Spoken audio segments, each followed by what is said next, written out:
사랑합니다. 네.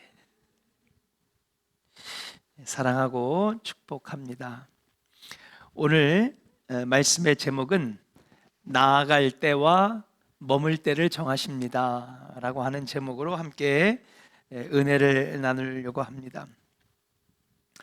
1956년에 만들어진 이 모세라고 하는, 십계라고 하는 영화죠. 제가 기억하기엔 제목이 모세가 아니라 십계였던 것 같습니다. 그 영화는 수십 년이 흘러도 전혀 옛날 영화 같지 않은 웅장한 스케일을 자랑한다고 합니다. 그 이유는 뭐냐면요, 당시 1950년대에 쓸 수 있는 최신의 영화 기술이 들어갔고, 특별히 그 홍해를 갈라서 이스라엘 백성들이 그 홍해를 건너는 장면을 찍기 위해서 오늘날에는 상상할 수 없는 무려 5만 명이 투입이 됐답니다. 요즘에 영화 하나 찍는데 그 한 장면을 위해서 5만 명 들어가는 영화가 어디 있어요? 다 컴퓨터 그래픽으로 하죠. 근데 당시에는 컴퓨터 그래픽이 없었기 때문에 홍해를 건너는 장면만 5만 명이 동원돼 가지고, 그 5만 명이 여러분 그냥 청바지 입고 건너가겠습니까? 그렇잖아요. 당시의 복장을 다 5만 명에게 입혀야 되고, 분장해야 되고, 소품을 들어야 되고. 여러분 생각해 보세요. 오늘날에는 상상할 수 없는 엄청난 스케일의 영화였기 때문에 수십 년이 지나도 그 영화가 절대로 촌스럽거나 오래된 영화 같이 느껴지지 않는다는 것이죠. 또 그 영화에 보면 구름 기둥과 불 기둥이 나오는데, 여러분 당시에 그것을 표현하기 위해서 가지고 있었던 최고의 기술로 그 영화를 장면을 찍어냈다라고 하는 것입니다.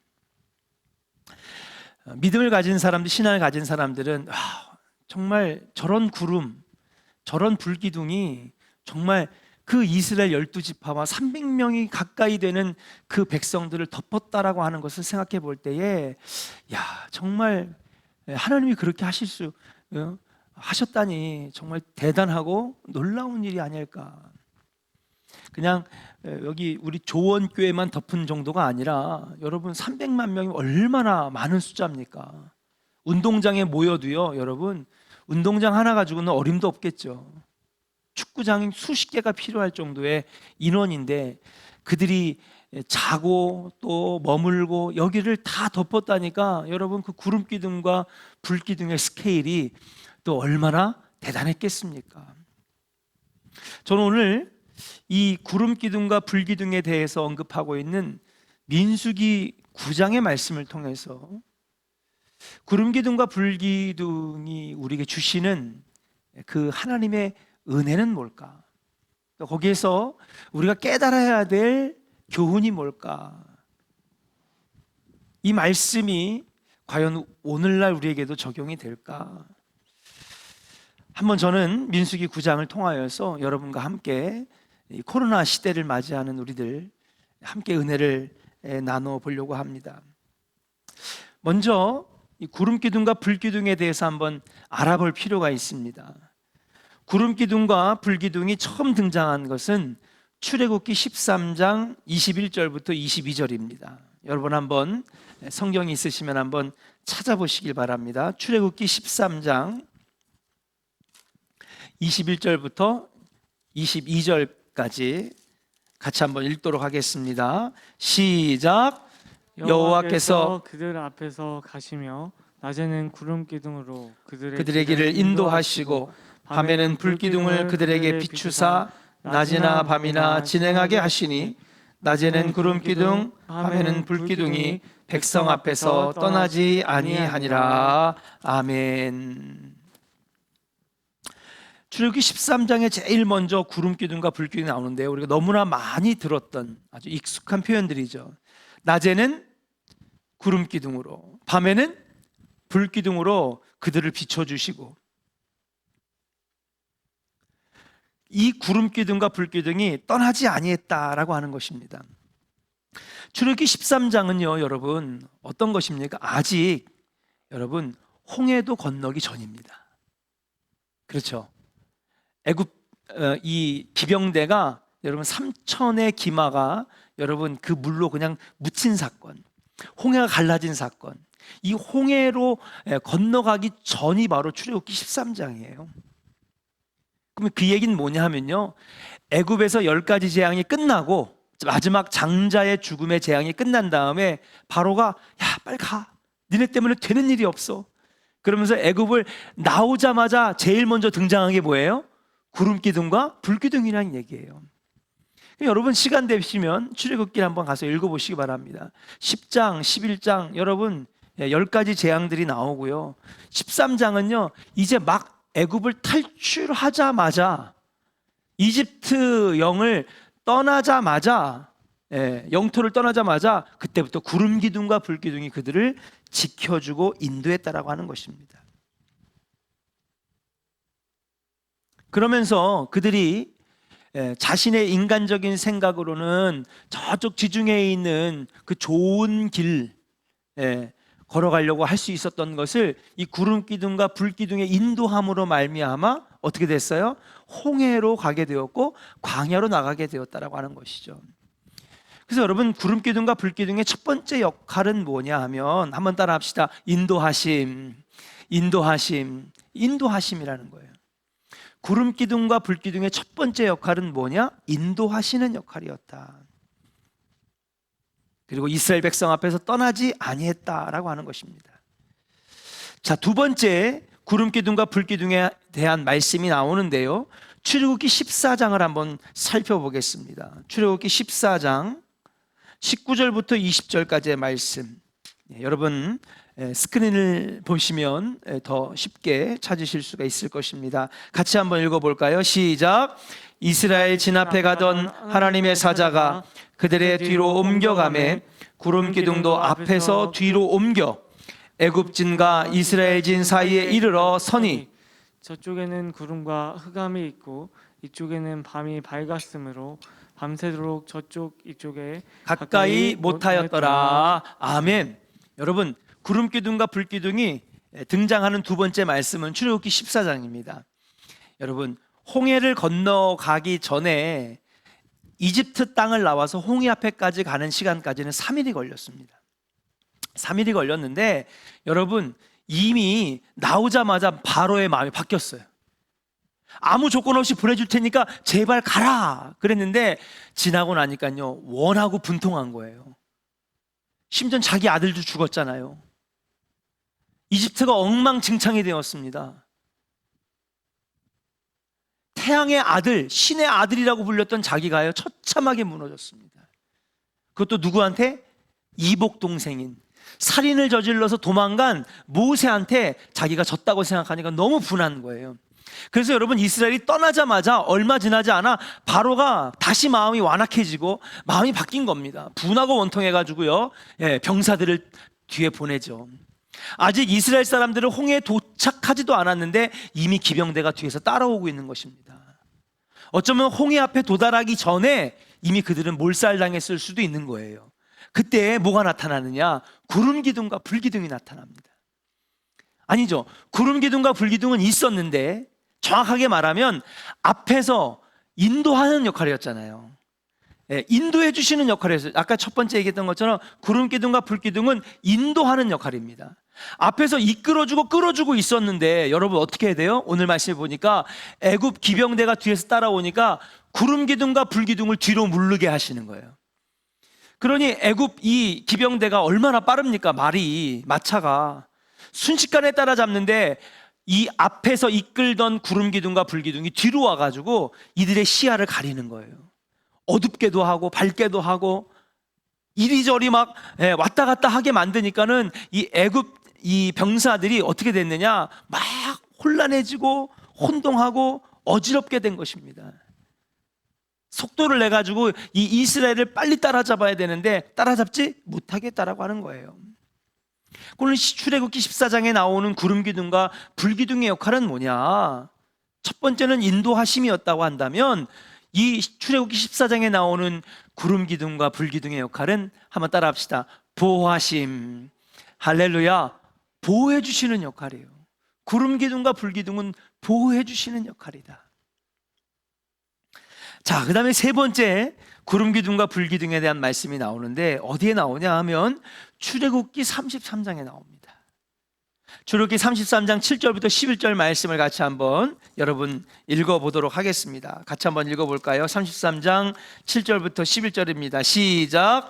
모세가 항상 장막을 취하여 진 밖에 쳐서 진과 멀리 떠나게 하고 회막이라 이름하니 여호와를 앙모하는 자는 다 진 바깥 회막으로 나아가며 모세가 회막으로 나아갈 때에는 백성이 다 일어나 자기 장막 문에 서서 모세가 회막에 들어가기까지를 바라보며 모세가 회막에 들어갈 때에 구름 기둥이 내려 회막 문에 서며 여호와께서 모세와 말씀하시니 모든 백성이 회막 문에 구름 기둥이 서 있는 것을 보고 다 일어나 각기 장막 문에 서서 예배하며 사람이 자기의 친구와 이야기함 같이 여호와께서는 모세와 대면하여 말씀하시며 모세는 진으로 돌아오나 눈의 아들 젊은 수종자 여호수아는 회막을 떠나지 아니하니라. 아멘. 할렐루야.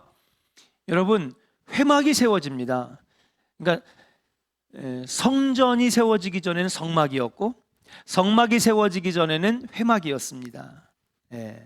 특별히 이 회막은 이스라엘이 40년 광야 생활을 할 때에 여러분 접고 그 다음에 다시 세우기 편한 텐트 형식으로 되어 있는 것을 바로 회막이라고 말씀드릴 수가 있어요. 그래서 회막 시대, 성막 시대, 그리고 성전 시대 이렇게 나눕니다. 그런데 이 회막을 지은 다음에 이 회막은 오늘날 성막 또는 성전의 지성소를 말하는 거죠. 하나님이 여기에 임재하시는 겁니다. 그래서 모세를 부르시고 평상시에는 들어가지 못하게 하시는데 하나님께서 모세에게 뭔가 말씀하시고 명령하실 때가 있으면 그 회막에 임재하셔서 모세를 부르신 다음에 모세와 오늘 말씀 보니까 대화하고 이야기하고 하나님의 명령을 듣고 이 회막에서 이루어졌어요.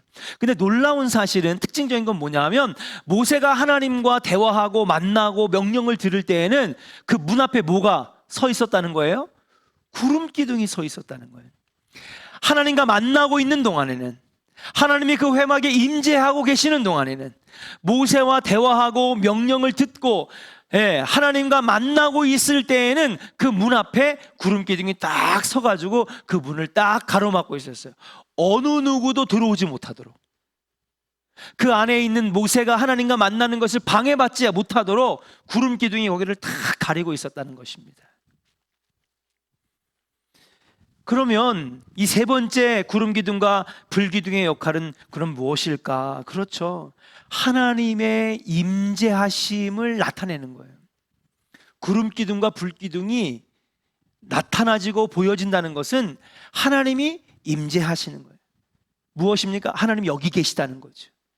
사랑하는 조원의 성도 여러분, 우리 하나님께서 늘 우리 조원교회에 임재하시고 우리와 함께 하시기를 주의 이름으로 간절히 축원합니다.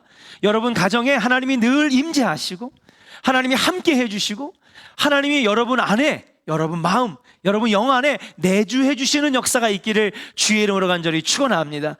그 증거가 뭐였냐 하면 바로 구름 기둥과 불 기둥이었다라고 하는 사실이 아주 명료합니다. 구름 기둥과 불 기둥의 역할은 첫 번째는 인도하심이었고, 두 번째는 보호하심이었고, 세 번째는 하나님의 임재하시고 내주하시고 역사하시고 만나주시는 그 놀라운 증거가 바로 구름 기둥과 불 기둥이었다라고 말씀을 드릴 수가 있는 것입니다. 그러면 오늘 성경 공부하려고 모인 건 아니잖아요, 그렇죠? 한 가지 마지막 역할이 하나 더 남았습니다. 인도하시고 보호하시고 그리고 임재하시고 하나님 만나주시는 그 증거로 이 역할들이 있는데 한 가지 역할이 더 있다라고 하는 것이죠. 그게 뭐냐? 바로 여러분과 제가 오늘 읽은 민수기 말씀에 나오는 것입니다. 오늘 민수기 9장 말씀에 구름 기둥과 불 기둥에 대해서 출애굽기의 말씀들처럼 설명을 해주고 있어요. 낮에는 구름 기둥으로, 밤에는 불 모양 같은 구름이 나타나고요. 그런데 민수기 9장에는요 앞에 출애굽기에서 안 나왔던 특징과 역할들이 나옵니다. 그게 뭐냐 하면 바로 구름 기둥이 머무를 때, 진영 위에 머무를 때 또는 성막 위에 머무를 때는 그 이스라엘 백성들도 어떻게 해야 되는 거예요? 머물렀고, 다시 그 구름 기둥이 성막이나 진영에서 떠오르면 아, 출발하는 거구나. 그때서야 텐트를 걷고 기둥을 걷고 짐을 싸고 배낭을 메고 그릇 챙겨가지고 생각해 보세요. 아침에 딱 눈 뜨고 일어났는데 만나 챙기기도 힘들잖아요. 만나가루 막 챙겨가지고 빵 만들어 먹으려고 그러는데 성막 위에 구름이 확 떠오르라. 그럼 그거 뭐예요? 야, 가야 된다 이거예요. 가야 된다. 출발. 그 여지없이 만나로 해먹던 밥 내려놓고 빨리 하던 거 빨리 걷어가지고 가방에다가 막 챙기고, 레위 지파는 또 뭐 해야 돼요? 예, 또 회막을 다 걷어가지고, 예, 그 다음에 성물들 막 걷어가지고요. 그 다음에 또 어깨다 메고, 예, 지파 12지파가 원래 갇혀진 진앙대로 갇혀가지고 출발해야 되니 여러분이 얼마나 난리도 아닐 겁니다. 장관일 겁니다. 여러분 그 가족여행 한번 해보셨습니까? 저희는 늘 삼형제가 떨어져 살았어요. 예. 그런데 이제 한번 이렇게 이 아들, 딸이, 형제들이 모여가지고 부모님과 여행을 갔는데 다 결혼했잖아요. 그러니까 며느리 사위도 있죠. 손자, 손녀들도 있죠. 한 12명 될래나? 어디 갔다가 아침에 일어나는데 어디 이동하려고 짐 싸는데 정신이 하나도 없는 거예요. 얼마나 돛대기 시장인지. 근데 여러분 지금 이 사람들은 몇 명이에요? 300만 명이에요. 얼마나 정신이 없겠습니까? 구름 기둥이 딱 떠오르면 아, 출발 신호가 되면서, 예, 그 구름 기둥이 이동하면서 이스라엘 백성들도 앞으로 전진하는 것입니다. 그러다가 머물러야 될 곳이 있으면 구름 기둥이 딱 멈추고요. 그 진영에 딱 머무르게 되면 이스라엘 백성들도 딱 멈춰야 되는 것입니다. 그리고 그 구름 기둥이 머문 곳에다가 그 다음에 텐트를 치고 진영을 만들어서, 그리고 나서 구름 기둥이 다시 떠오를 때까지는 거기에 머물러 있어야 한다라고 하는 것입니다. 네 번째, 구름 기둥과 불 기둥의 네 번째의 특징이 뭐냐, 역할이 뭐냐? 그렇습니다. 나아갈 때와 머물 때. 한번 따라 할까요? 나아갈 때와 머물 때를 정해 주십니다. 구름 기둥과 불 기둥의 역할은 나아갈 때와 머물 때를 정해 주시는 거예요. 17절에 보니까 이 성막을 덮었던 구름이 떠오르면 이스라엘이 행진하였고 구름이 머무는 곳에는 이스라엘이 진을 쳤다라고 하는 것입니다. 그러므로 구름 기둥과 불 기둥은 하나님의 인도하심도, 보호하심도, 또 하나님의 임재하심도 나타내는 것이지만 하나님 말씀에 순종하게 하시는 하나님의 뜻을 의미하는 것이고, 그것이 움직일 때 나도 움직이고 그것이 멈출 때 나도 멈출 수 있는 순종의 믿음의 모습을 보여주는 것이다 라고 말씀드릴 수가 있습니다. 자, 그런데 여기서 주목할 만한 것이 하나 있습니다. 뭐냐 하면요, 이게 여러분 사실 일정한 반복과 주기적인 반복이 있으면 편해요. 예를 들면 하나님께서 야, 움직일 때는 이틀 움직이고 쉬는 거는 4일 쉬자. 그래서 구름 기둥이 딱 떠올라 가지고 이틀 움직이면 이틀 가는 것이고, 그 다음에 이제 구름 기둥이 멈출 때가 됐겠네, 서야지. 그럼 딱 서가지고 4일 쉬고, 야, 4일 뒤에는 다시 또 이동하겠구만. 그럼 빨래도 미리 해놓고 밥도 미리 만들어 놓고 그 다음에 이것저것 씻을 거 뭐 할 거 다 미리 해놓을 텐데, 문제는 뭐냐 하면요, 불규칙했다는 것입니다. 주기적이지가 않았어요. 일정한 시간을 가지고 움직이는 것이 아니었습니다. 군대 생활은요, 일정한 시간을 가지고 움직이잖아요. 그죠? 우리 윤민수 전도사님이 자기 군대 갔다 왔다고 지금 고개를 끄덕끄덕거리면서. 기상시간이 몇 시예요? 6시 30분? 30분 늘었네. 저 땐 6시였는데. 여러분 딱 정해져 있어요. 아침은 뭐 8시, 그다음에 아침에 일어나서 그 체조하고 구보하고 아침 식사하고 또 아침 무슨 뭐 점호를 받고 자기 전에 청소하고 점호 받고 불침번은 몇 시에 쓰고 이게 다 정해졌잖아요. 그 규칙대로 생활하면은 그나마 난데 오늘 보면은요 이 구름 기둥과 불 기둥이 움직이는 것이 이런 일정하지가 않았다라고 하는 것입니다. 규칙적으로 이루어지지 않았어요. 자, 19절과 20절에 보니까 여러분 어떻게 되어 있냐? 구름이 성막 위에 머무는 날이 오랠 때에는 이스라엘 백성들이 여호와의 명령을 지켜 움직이지 않았고 20절에 보니까 구름이 성막 위에 머무는 날이 적을 때에도 그들이 다만 여호와의 명령을 따랐고 여호와의 명령을 따라 행진하였으며 그 보니까 성막 위에 구름이 머무르고 진영 위에 구름이 머무를 때가 길 때도 있었고 또 어떻게 해요? 짧을 때도 있었다는 것입니다. 21절에 보니까 같이 한번 21절 한번 같이 읽어볼게요. 같이 읽겠습니다. 시작. 혹시 구름이 저녁부터 아침까지 있다가 아침에 그 구름이 떠오를 때에는 그들이 행진하였고 구름이 밤낮 있다가 떠오르면 곧 행진하였으며 여러분 이게 무엇입니까? 그렇죠. 자고 일어난 다음에 할 일이 얼마나 많아요. 그런데 아침에 보니까 구름이 떠 있네. 그러면 정신이 하나도 없는 거예요. 특히 아침에 여러분 아직 학생 아이들 학교 등교 보내는 엄마들은 이해하실 거예요. 내 몸 챙겨가지고 나 출근하기도 바빠 죽겠는데 큰아들 챙기고 둘째 딸 챙기고 가방 챙겨주고 요즘 그래도 엄마들은 도시락 안 싸주니까 얼마나 좋아요. 저희 부모님 때는요 도시락을 막 3개씩에다 반찬통 막 10개씩에다가 정신이 하나도 없는 거예요. 자고 일어났을 때 구름 기둥이 떠 있으면요 얼마나 힘들었겠습니까? 상상을 해보세요. 아침에 그리고 밤낮으로 구름이 떠 있을 때는 행진하였다라고 하는 것입니다. 22절 같이 한번 읽어볼까요? 22절 같이 읽겠습니다. 시작. 이틀이든지 한 달이든지 1년이든지 구름이 성막 위에 머물러 있을 동안에는 이스라엘 자손이 진영에 머물고 행진하지 아니하다가 떠오르면 행진하였으니 여러분 어쩔 때는요 무작정 기다릴 때도 있었다는 거예요. 이틀이든지 한 달이든지 1년이든지 여호와의 구름 기둥이 머물러 있으면 그대로 이스라엘 백성들은 1년이 넘게도 2년이 넘게도 머물러 있어야 된다는 것이죠. 여러분 이때 이스라엘 백성들의 마음을 한번 생각해 봤습니다. 이들은 430년 동안 이제는 내 고향같이 된 땅, 고센 땅을 버리고 이집트를 버리고 나왔잖아요. 집이 있습니까?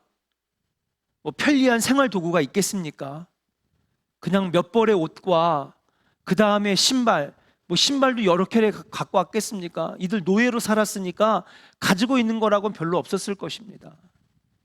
거의 빈털터리로 나왔을 때에 그들은요, 그래 조금만 가면 금방 가나안이지. 하나님이 가나안 땅에 금방 들어가게 하실 거야. 이들이요 빠른 걸음으로 가면 3일 안에 도착하고요. 이 300만의 무리가 열심히 조금 지체하면서 가도요 1주일 안에 도착할 수 있는 것이 가나안 땅이었습니다. 그러니까 그들은요 짐을 많이 챙겨오지 않았어요. 그리고 계속해서 자신들의 조상의 이야기를 들었을 것입니다. 적과 꿀이 흐르는 땅, 적과 꿀이 흐르는 땅. 실제로 가나안 땅은요 그 아래에 있는 광야랑은 달리 농사가 가능한 땅이잖아요. 얼마나 좋은 땅입니까? 당시에 이쪽 팔레스타인 중독 이 사막 광야 지역에는요 농사를 지을 수 있는 땅이 흔하지 않았습니다. 그러니 가나안 땅은요 그들에게 있어서는 지금에 볼 때는 아무것도 아닌 것처럼 보이겠지만은 당시의 시대에 있어서는요 이 땅은 진짜 최고로 좋은 땅이에요. 말 그대로 적과 꿀이는 땅입니다. 얼마나 가고 싶겠습니까? 그런데 그 땅을 하나님이 약속해 주셨어요. 그리고 몇 명이서 무리지어 가면 3일 안에 도착할 수 있고 이 300만 명이 천천히 가도 일주일 안에는 도착할 수 있는 곳이니 야 금방 가겠다 하고 나왔는데 어쩔 때는 이틀이든지 어쩔 때는 한 달이든지 1년이든지 구름 기둥이 움직일 생각을 안 하네. 떠올라서 우리를 빨리 인도해 주시고 보호해 주시고 빨리 그 적과 꿀이 흐르는 땅으로 도달하게 해야 되는데 구름이 떠오를 생각을 안 하네. 여러분, 그때 이스라엘 백성들의 마음이 어땠겠습니까? 얼마나 조바심이 났을까. 하루라도 빨리 거기를 도착하고 싶은데 하나님께서 명령하시고 하나님께서 반드시 지키라고 하는 이 구름 기둥의 움직임에 따라 그들은 발이 묶여 있을 때가 너무나 많았다라고 하는 것이에요. 사랑하는 여러분, 여기서 우리는 한 가지 중요한 사실을 알아야 됩니다. 하나님이 정하시는 때, 하나님이 정하시는 방법은 우리가 생각하는 방법과 다를 때가 많아요. 나는 하나님 이거 일주일 만에 가능하죠. 한 달 안에 고쳐주실 거죠. 1년 안에 건축 성공하게 하실 거죠. 하나님, 제가 지금 시험을 준비하고 있는데, 임용고시를 준비하고 있는데 넉넉 잡아 한 2년 정도면 충분하지 않겠습니까? 이건 어디까지나 내 생각인 거예요. 하나님이 정하신 때와 하나님이 정하신 방법은 인간의 생각과는 다를 때가 많이 있다는 것이죠. 이스라엘 백성들은요, 이 당시에 믿음이 없었습니다. 예. 어쩌면 이런 말이 좀 어울릴지 모르겠지만 조원교회 성도들의 믿음이 더 좋을지도 몰라요. 이들은요, 이집트의 신을 섬겼던 사람들입니다. 아브라함과 이삭과 야곱의 후손이었지만 하나님을 잊고 너무 오랫동안 살았습니다. 믿음이 약했습니다. 그런 가운데 계속 발이 묶여 있는 그 상황에서는 이들이 조바심 날 수밖에 없었고요, 원망을 내뱉을 수밖에 없었고, 일주일이면 들어갈 수 있을 줄 알았는데 모세가 우리를 속이는 것 같고 자꾸 이상한 데로 데려가는 것 같고. 사랑하는 여러분, 우리가 우리의 생각대로, 우리가 정해놓은 날짜대로, 우리가 정한 방법대로 이루어지지 않을지라도 우리는 분명히 믿음의 사람으로서 알아야 되는 것이 있어요. 무엇이냐? 하나님의 때와 하나님의 방법은 우리의 생각과 다를 때가 많이 있다라고 하는 사실이에요. 저도 서씨 가문의 사람이라서 그런지 성질이 급합니다. 성질이 별로 안 급해 보이죠? 박상명 원사님. 예. 옛날에 우리 서정달 목사님 아주 그냥 참지를 못하셨어요. 얼마나 성격도 불같으시고 급하신지. 제일 많이 들었던 말이 빨리빨리. 저도 마찬가지입니다. 그러다 보니까 여러분, 견디는 거, 기다리는 거, 참는 거, 이런 약할 때가 많아요. 대부분의 사람들도 아마 비슷하리라 생각합니다. 무작정 기다리는 거잖아요. 하나님께서 그래, 야 1년만 참어, 내가 1년 안에 도달하게 해줄게, 한마디도 없으셨어요. 차라리 1년 정도 알려주시면 괜찮겠는데, 그래 내가 1년만 열심히 해보자. 근데 정한 때, 마무리하는 때를 알려주시지 않았어요. 기약 없이 무작정 기다리는 거, 여러분 괴로운 일입니다. 얼마나 힘든 일인지 몰라요. 그럼 사람들이 어떻게 되기 시작해요? 엇나가기 시작하죠. 원망하기 시작합니다. 하지 말라는 거 하고요. 왜요? 고통스러우니까요. 참기 힘드니까요. 인내하기 어려우니까요. 그러나 사랑하는 여러분, 아까도 말씀드렸던 것처럼 무엇입니까? 하나님의 때와 하나님의 방법은 오직 하나님만 아신다라고 하는 사실이에요. 그렇게 머물게 하실 때에, 무작정 기다리게 하실 때에, 때로는 금방 응답이 올 것 같은 때에도 여러분 그렇게 되지 않는 데에는 하나님 아버지의 다 원하시는 뜻이 있기 때문인 줄로 믿습니다. 우리 옆 사람에게 한번 축복할까요? 하나님의 원하시는 뜻이 다 있습니다. 할렐루야. 그렇게 하시는 이유가 있어요. 빨리 주실 때에는 빨리 주시는 이유가 있는 거죠. 아, 하나님 보실 때 이건 안 돼, 빨리 주셔야지, 이거 빨리 해결해야 되겠다, 빨리 주실 때가 있어요. 내가 생각했던 것보다 더 빨리 이루어질 때가 있어요. 그것도 하나님의 방법이죠. 그건 하나님의 은혜라고 얘기하면서, 그건 하나님의 축복이라고 얘기하면서, 그건 하나님 내게 주신 복이라고 얘기하면서, 내가 생각했던 것보다 하나님이 늦게 주신다고 그래가지고 원망하고 불평하는 것은 믿음의 사람의 모습이 아니라고 말씀드릴 수 있어요. 내가 생각했던 것보다 먼저 주시면 축복이고 은혜고, 내가 생각했던 것보다 늦게 주시는 건 그건 하나님의 뜻이 아닙니까? 내가 생각했던 날짜보다 먼저 주시면 그것도 하나님의 뜻이고, 내가 생각했던 것보다 나중에 주셔도 그것도 하나님의 뜻인 줄로 믿습니다. 아멘들을 안 하시네요. 사랑하는 여러분, 우리는 그런 마음이 있어야 되는 거예요. 이런 믿음이 있어야 되는 거예요. 왜 하나님은 1년 동안 머물게 하시지? 왜 하나님이 이틀 동안 머물게 하셨을까? 왜 하나님은 한 달 동안 머물게 하셨지? 오늘 민수기에 나오는 말씀처럼 그것에는 하나님의 뜻과 하나님의 계획과 하나님의 섭리에 따라서 그렇게 하게 하셨다라고 하는 거예요. 정확한 뜻과 그 의미는 나중에 시간이 지나서 아버지가 자연스럽게 깨닫게 해주시면, 그때 10년 전에 그 사건, 하나님이 왜 그때 그렇게 나를 훈련시키셨는지, 왜 그때 그렇게 주셨는지, 왜 그때 내가 원했던 거와는 다른 방법으로 해결하게 하셨는지 나중에 우리가 깨닫게 되는 거예요. 하나님의 뜻이었구나, 하나님의 계획이었구나. 여러분, 이것이 깨달아지는 은혜가 여러분 안에 있기를 주의 이름으로 간절히 축원합니다. 하나님은요, 우리와 함께 하시는 가운데에서도 많은 인내를 요구하실 때가 많이 있습니다. 그래서 인내라고 하는 말, 구약 성경에 쓰여지는 히브리어, 구약 성경은 히브리어로 쓰여졌잖아요. 히브리어로 인내를 뭐라고 하냐면 휘포모네라고 하는 것입니다. 휘포모네. 근데 참 재미있는 것이, 아마도 이 휘포모네라고 하는 단어는 이때 광야의 생활을 할 때 만들어진 단어가 아닐까 생각해요. 이 휘포모네라고 하는 뜻이 참 재미있는 것이 뭐냐면요, 어디 아래에 머무르다라는 뜻이래요. 이게 인내라는 거예요. 인내라고 하는 말을 히브리어로 휘포모네라고 하는데, 휘포모네의 정확한 뜻은 어디에 아래에 머무르다. 지금 이스라엘 백성들이 어디 아래에 머물러요? 구름 기둥 아래에 머무르잖아요.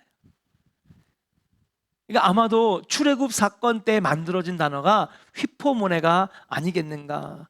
여러분, 이 언어학자들이 그렇게 보는 것입니다. 행진을 멈추고 그 자리에 머물러서 구름 기둥 아래에서 머물러 있는 이스라엘 백성들, 인내가 필요했다라고 하는 것이죠. 하나님은 그 자리에서 인내하게 하셨다는 것입니다. 구름 기둥이 한 달이든지 1년이든지 그렇게 머물 때는, 그때는 인내하고 그 자리에서 하나님의 다음의 뜻을 구해야 되겠다. 제가 오늘 여러분들에게 분명히 말씀드리는 것은 뭐냐, 하나님께서 하시는 데에는 일찍 주시든지 정시에 온타임에 주시든지, 아니면은 내가 기대했던 것보다 훨씬 나중에 주시든지, 거기에는 다 하나님의 계획과 섭리와 그분만이 알고 계시는 뜻이 있다라고 하는 사실이에요. 여러분, 이 사실을 인정하고 믿으시기를 주의 이름으로 간절히 축원합니다. 그리고 여러분과 함께 나눌 오늘의 정말 주제는 뭐냐, 바로 그 자리에서, 인내의 자리에서, 휘포모네의 자리에서 함께 따라합시다. 하나님의 뜻을 구해야 합니다. 우리가 할 거는요, 인내하고 그리고 하나님의 뜻을 구해야 하는 거예요. 코로나 금방 끝날 줄 알았어요. 저도 정말 내일 다 끝나버렸으면 좋겠습니다. 1년 반 동안 지금 얼마나 많은 사람들이 고통스러워합니까? 근데 여러분, 이 변이 바이러스는요, 새로운 백신을 가지고 잘 못 잡는다는 얘기가 지금 나오고 있습니다. 변이 바이러스가 너무 많이 급속도로 퍼져버리면요, 지금까지 힘들게 맞았던 세계의 사람들이 맞았던 이 백신이 다 무효화되고 무력화돼 버린다는 거예요. 집단 항체가, 집단 면역이 형성되기 전에 변이 바이러스가 다 깨부시면요, 여러분, 이 사태는요 5년 10년 얼마나 걸릴지 모른다는 거예요.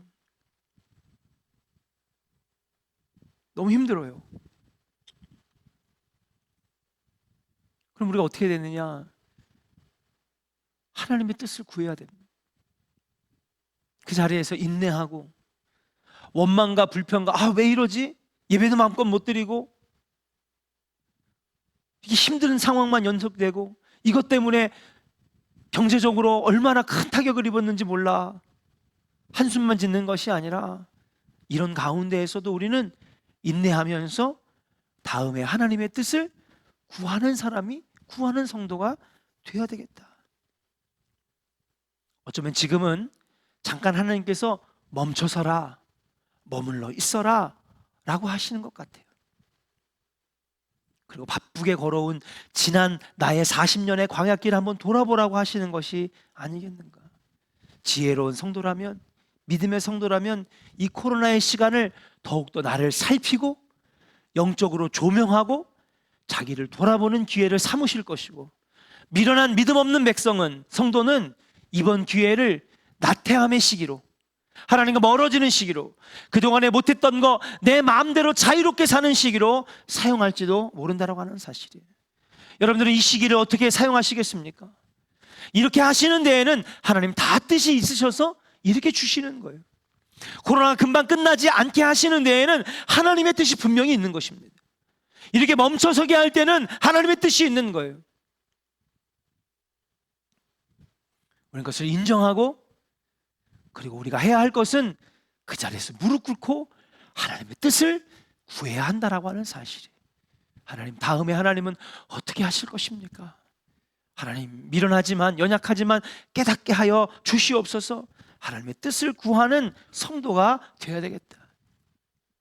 이때를 탈출의 기회로, 이때를 방종의 기회로, 이때를 자만의 기회로, 자유의 기회로, 하나님과 멀어지는 기회로 삼는 것이 아니라 이 시간을 더욱더 하나님께 무릎 꿇고 아버지의 뜻을 구하는, 신앙으로 인내하고 나를 되돌아보는 그런 영적인 조명의 시간으로 삼는 때에 여러분들이 복된 성도가 되고 여러분 승리하는 성도가 되지 않겠는가.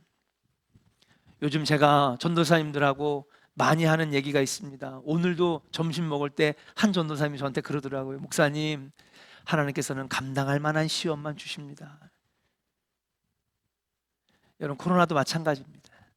힘들지만은 분명히 하나님은 분명히 여러분들을 사랑하셔요. 하나님 우리 인류를 사랑하십니다.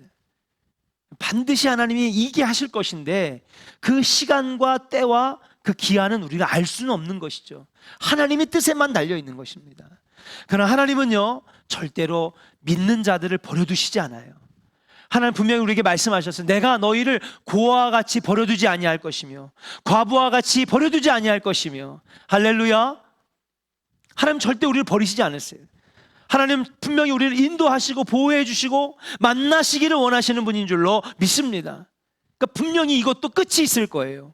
코로나도 끝이 있을 것이고, 여러분들이 지금 당하는 환난과 시험도 끝이 있을 것이고, 여러분들이 지금 겪는 어려움과 고난도 분명히 끝이 있어요. 왜? 하나님 여러분들을 사랑하시니까요.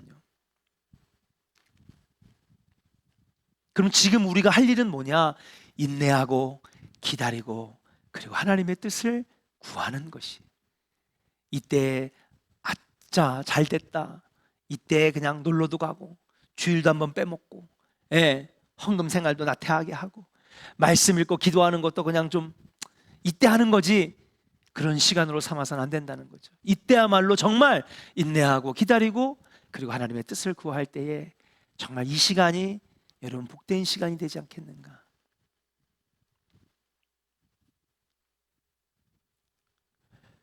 제가 중고등학교 때 어떤 선배한테 공부 잘하는 비결을 좀 가르쳐 주세요 그랬어요. 그랬더니 이분이 공부를 참 잘했거든요. 그래서 이분이 공부 잘하는 비결을 가르쳐 주더라고요. 시험 기간이 되면 누구나 열심히 한다는 거예요. 그래 안 그래요? 시험 기간인데도 공부 안 하면 그럼 어떻게 제가 구제할 수 방법이 없고, 시험 기간인데도 공부를 안 하면 제가 어떻게 방법이 없다고 말씀드릴 수 있어요. 근데 여러분, 우리가 옛날에 보면 중간고사 기간 되면은 한 일주일 전부터 막 열심히 하잖아요. 그땐 다 한다는 거예요. 그러면 공부를 잘하고 못하고 성적이 좋고 안 좋고의 차이는 언제 벌어지느냐? 남들이 시험 기간이 아니고 남들이 열심히 자율학습 안 하고, 그리고 시험 기간이 아닐 때에도 꾸준히 날마다 시간을 정해놓고 공부하는 친구는 그 다음에 시험 기간이 와도 무리하지 않고요, 밤을 새지 않고요, 머리가 맑아져서 오히려 성적이 잘 나온다는 거예요. 그러니까 남들이 안 할 때 공부하는 친구가 성적이 좋은 친구가 된다는 거예요. 그러니까 꾸준히 공부하라는 거예요. 그때는 제가 그게 귀에 안 들어오더라고요. 근데 나중에 시간이 지나서 나중에 보니까, 인생을 살아보니까, 맞아, 남들이 열심히 할 땐 그 사람도 열심히 하고 나도 열심히 해요. 그렇잖아요. 근데 여러분, 그 실력의 차이가 언제 나냐 하면요, 남들이 안 할 때 내가 준비되어 있으면 나중에 그들을 압도해 나가고 앞질러 나가더라는 거예요. 여러분, 저는 이번 코로나의 시기가 저는 그런 시기라고 생각을 합니다. 신앙의 격차가, 믿음의 격차가 많이 벌어지는 때가 되지 않을까. 그래서 이런 시간을 더욱 믿음의 기회로, 신앙의 기회로, 기도의 시간으로, 말씀의 시간으로 삼는 자들은 여러분 믿음의 부자가 될 것이고요, 영적으로 축복을 받는 성도가 될 것이고, 이 기간을 방임하고 그리고 방치하고 그리고 나를 세상에 내맡겨놓는 시간으로 만들어 놓을 때 몸은 편할지 모르지만은 여러분, 우리가 영적으로 가난한 자가 되지 않을까. 이 영적 생활에서, 믿음 생활에서 큰 인터벌이 생기지 않겠는가, 격차가 생기지 않겠는가. 이게 목회의 고민이에요. 코로나가 끝난 다음에 이 영적 갭을 어떻게 줄일 수 있을까. 그래서 40일 특별 새벽기도 한 거예요. 네? 목사님은 왜 이렇게 어려울 때 이런 걸 할까? 아니에요. 그냥 하는 게 아니에요. 우리 조원교회 성도는, 제가 기도 제목이 있어요. 하나님, 우리 이번 조원교회 성도들은 코로나가 끝나면 진짜 빛을 발하게 하여 주시옵소서. 예, 그동안에 갈고 닦았던 영적인 실력을 뽐내는 조원교회가 되게 하여 주시옵소서.